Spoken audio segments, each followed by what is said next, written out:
মাঠে যান চলাচল নিয়ন্ত্রণ, সড়ক পরিষ্কার এবং নগরীতে সৌন্দর্য বর্ধনে যেসব শিক্ষার্থী স্বেচ্ছাশ্রম দিচ্ছেন তাদের উৎসাহব্যঞ্জক সনদ দেওয়া হবে। আজ রোববার রাজারবাগে কেন্দ্রীয় হাসপাতালে আহত পুলিশ সদস্যদের দেখতে গিয়ে স্বরাষ্ট্র উপদেষ্টা ব্রিগেডিয়ার অফ এম সাখাওয়াত হোসেন সাংবাদিকদের একথা জানান। এম সাখাওয়াত হোসেন বলেন, পুলিশের মহাপরিদর্শককে আইজিপি অনুরোধ করব, ছাত্ররা সিনসিয়ারলি কাজ করছে, পুলিশের তরফ থেকে সবাইকে সার্টিফিকেট দেবেন। এই সার্টিফিকেট যাতে আপনাদের ক্রেডিটে যায়। উচ্চশিক্ষা ও চাকরির সময় যেন এটার মূল্যায়ন হয়। ছাত্ররা নিজেদের পয়সায় শহর পরিষ্কার করছে, নিজেদের পয়সায় দেওয়াল পরিষ্কার করে সুন্দর করছে।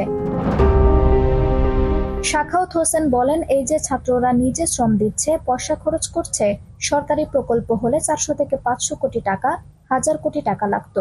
একটা দেশে এর চেয়ে ভালো উদাহরণ হতে পারে না। ছাত্র জনতার আন্দোলনের মুখে শেখ হাসিনা 5 আগস্ট প্রধানমন্ত্রীর পদ থেকে পদত্যাগ করে দেশ ছাড়েন।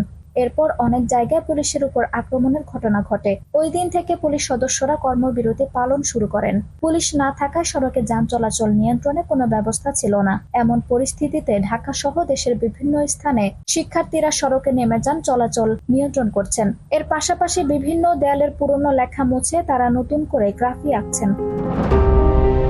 সড়কে ট্রাফিক পুলিশ কবে থেকে দায়িত্ব পালন করবে? সাংবাদিকদের এমন প্রশ্নের জবাবে উপদেষ্টা সাখাওয়াত হোসেনের সঙ্গে থাকা পুলিশের মহাপরিদর্শক ময়নুল ইসলাম বলেন, এটা নিয়ে কি করা যায় সেটি আলোচনা করা হয়েছে। ট্রাফিকে জনবলের সমস্যা নেই। প্রথমে ভিআইপি সড়কে ট্রাফিক পুলিশ দায়িত্ব পালন শুরু করবে। আজ হোটেল ইন্টারকন্টিনেন্টাল থেকে জাহাঙ্গীর গেট পর্যন্ত ট্রাফিক পুলিশের সদস্যরা দায়িত্ব পালন শুরু করেছেন। আঞ্জুম হক আরবি, টাইম নিউজ ডেস্ক।